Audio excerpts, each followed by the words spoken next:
Good morning, everyone. Good morning, my dear classmates, especially to our professor, Ma'am Nerissa M. Beatriz.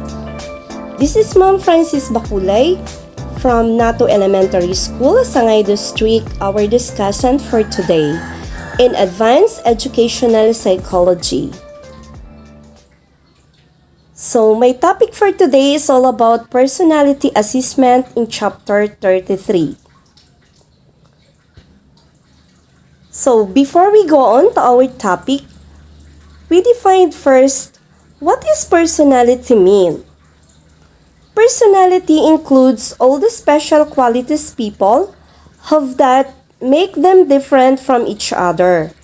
These include charm, energy, disposition, attitude, temperament, cleverness, and all feelings and behaviors they exhibit.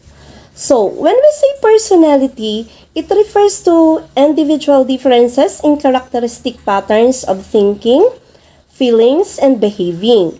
So, the study of personality focuses on two broad areas. One is understanding individual differences in particular personality characteristics, such as sociability or irritability. So, that is all about personality. So, we come now to personality assessment. Personality assessment is an end result of gathering information intended to advance psychological theory and research to increase the probability that wise decisions will be made in applied settings. To be useful, such assessments must be constructed using the established criteria of standardization, reliability, and validity. So, the information can be used in several areas including clinical work, vocational, counseling, education, and research. So, when we say personality assessment, it is a proficiency in professional psychology that involves the administration, scoring, and interpretation of empirically supported measures of personality traits and styles in order to refine clinical diagnoses, structure and informal psychological interventions, and help predict how people may respond in different situations. So, through personality assessment, we can predict the behavior or the differences of an individual. So, that is the purpose of personality assessment. So, psychologists use number of scientifically developed tests and methods to evaluate personality for different reasons. So, the first reason, to adequately diagnose the presence and nature of psychological problem in a person. So, the Diagnostic and Statistical Manual of Mental Disorders, or we call DSM, is the handbook used by healthcare professionals in the United States, in much of the world, as the authoritative guide to diagnose of mental disorders. So, psychological disorders have much in common with other medical disorders. They are out of the patient's control. They may in some cases be treated by drugs, and their treatment is often covered by medical insurance. Like medical problems, psychological orders have both biological as well as environmental influences. Then, the second reason is to help personality theories which are based on significant traits and which show how traits are interrelated. So, we know that personality embraces moods, attitudes, and opinions and is most clearly expressed in interaction with other people. It includes behavioral characteristics, both inherent and acquired, that distinguish one person to another and that can be observed in people's relations to the environment and to the social group. Then the third reason, to predict behavior of people. So, what is the best way to predict behavior in situations? To observe behavior in realistic situations because it shows the person's past behavior patterns in similar situation. So, I think that is the one way to predict behavior of a person. So, there are also types of personality assessment. First is the interview. An interview is a conversation between two or more people where questions are asked by the interviewer to elicit facts or statements from the interviewee. It involves asking a person about his or her life. So, unlike CV analysis or face-to-face interviews, a personality assessment allows to accurately assess important personality traits of the person like openness, conscientiousness, extraversion, agreeableness, and stability, and various characteristics such as sociability, needs for recognition, and leadership orientation. So, I think through interview, we can assess the behavior or the uniqueness of a person. So, I think it is the best way or one way for personality assessment. Because through asking by questions, the person can answer or they can told about her personal life, the strengths and the weaknesses of an individual. So, second types of personality assessment is about behavioral observation. Drawing conclusions about an individual's personality based on observations of his or her behaviors. So when we say behavioral observation, is useful for the assessment of persons with limited verbal abilities, the measurement of persons' behavior in their natural environment, of functional relations among contemporaneously occurring behaviors and environmental events. So that is all about behavioral observations. So the third one is all about projective tests.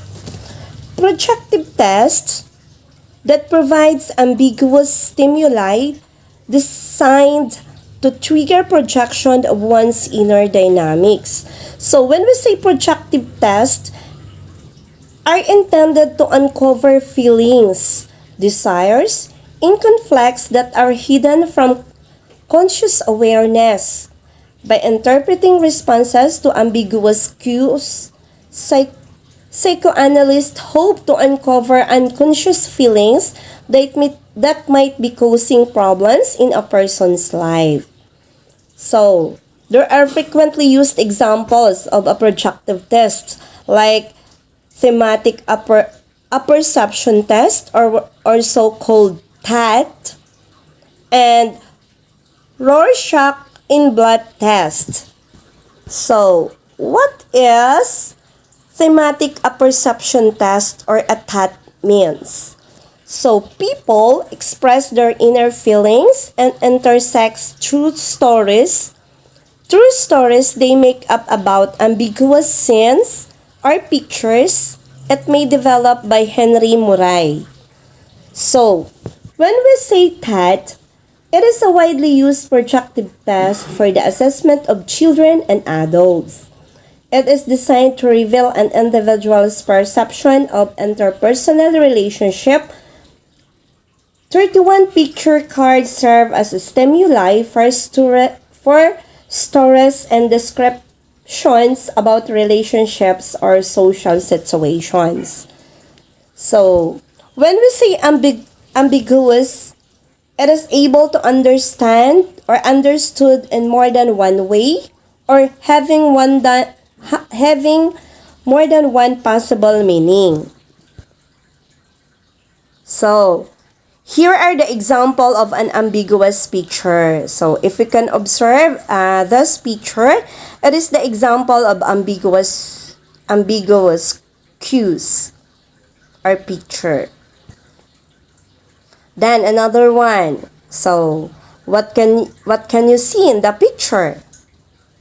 So, I think the person can interpret the picture differently, or having the different meaning. Ano po?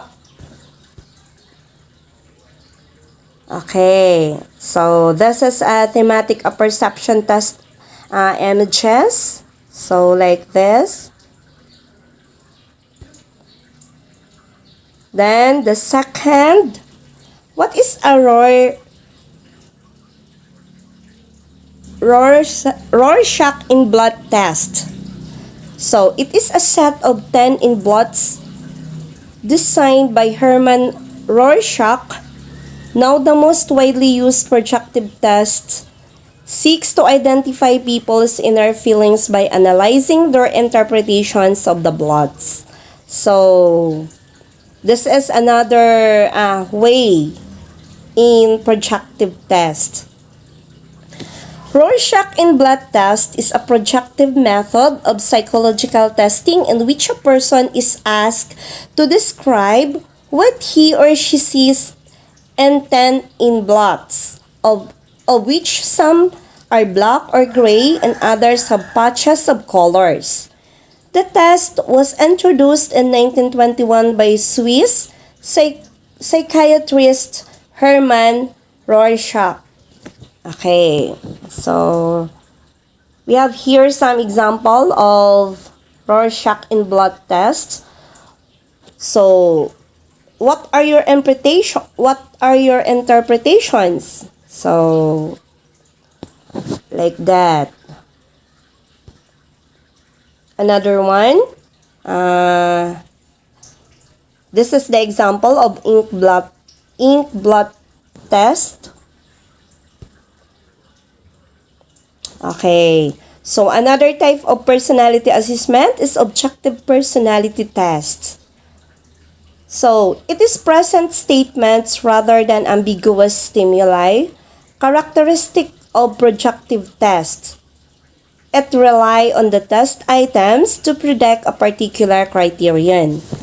So, when we say objective personality test, it is a self-reporting system that measures personality traits on a yes or no scale.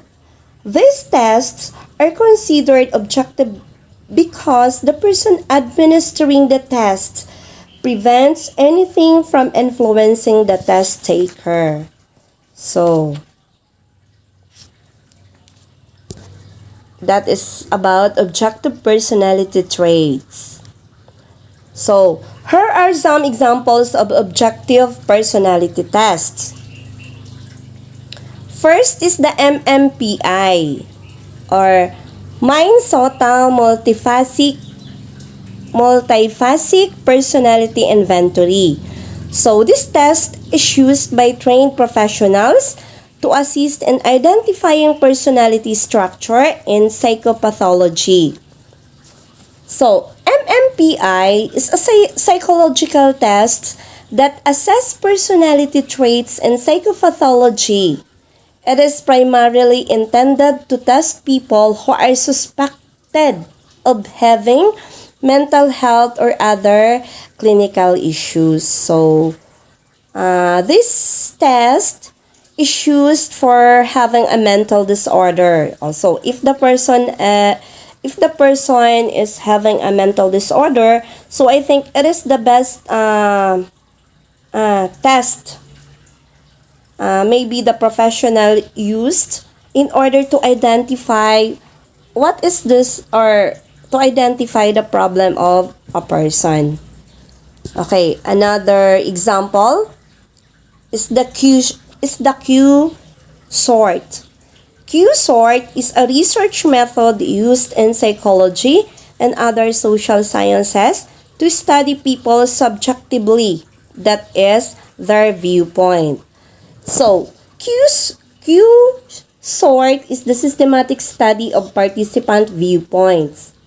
Q methodology is used to investigate the perspective of participants who represent different stances on an issue by having participants rank and sort series of statements.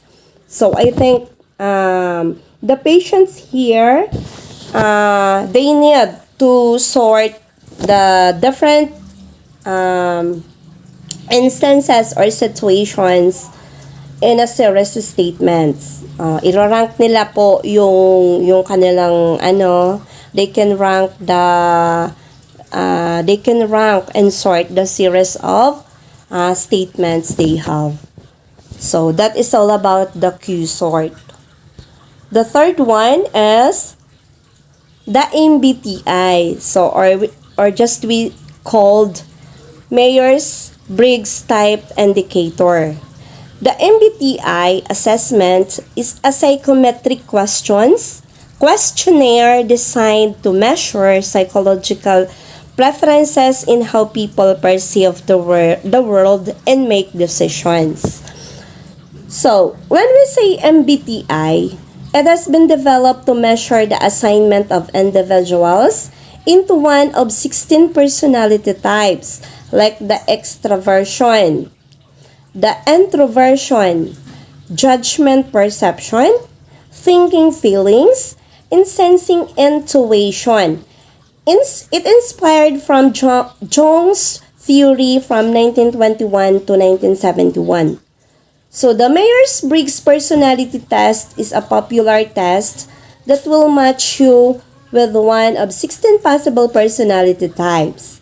You can take an online test in about 20 minutes, which will ask you questions about things like how you like to spend your time and how you feel in different social situations. So I think this test is all about the personality types of an individual. So through this test, I think we know what the type of personality traits have an individual or the people we test. So the fourth one is all about the personal orientation inventory. It measures the attitudes and values of normal to high-functioning adults in terms of the concept of self-actualizing. The Personal Orientation Inventory or the POI measures the attitudes and values of normal to high-functioning adults in terms of the concept of self-actualizing. When used in counseling or as the pre- and post-therapy measure, the POI provides a picture of an individual's level of positive mental health. So that is all about the Personal Orientation Inventory. So next, it is all about the 16PF or 16 Personality Factor Questionnaire. So the 16 Personality Factor Questionnaire is a multiple choice personality questionnaire which was developed over several decades of research by Raymond B. Cattell, Maurice Tadchoka, and Herbert Eber. Beginning in the 1940s, Cattell used the new techniques of factor analysis based on the correlation coefficient in an attempt to try to discover and measure the fundamental traits of human personality. So, 16 Personality Factor Questionnaire is a self-report personality test developed over several decades of empirical research. So, the 16PF can help an organization's selection process by identifying candidates who display personal characteristics that best fit the requirement of the job or role. It's suitable for any roles in all industries. It is an untimed test consisting of 185 questions that typically takes 30 minutes to complete. Okay, so grabe. It consisting of 185 questions within 30 minutes to complete. So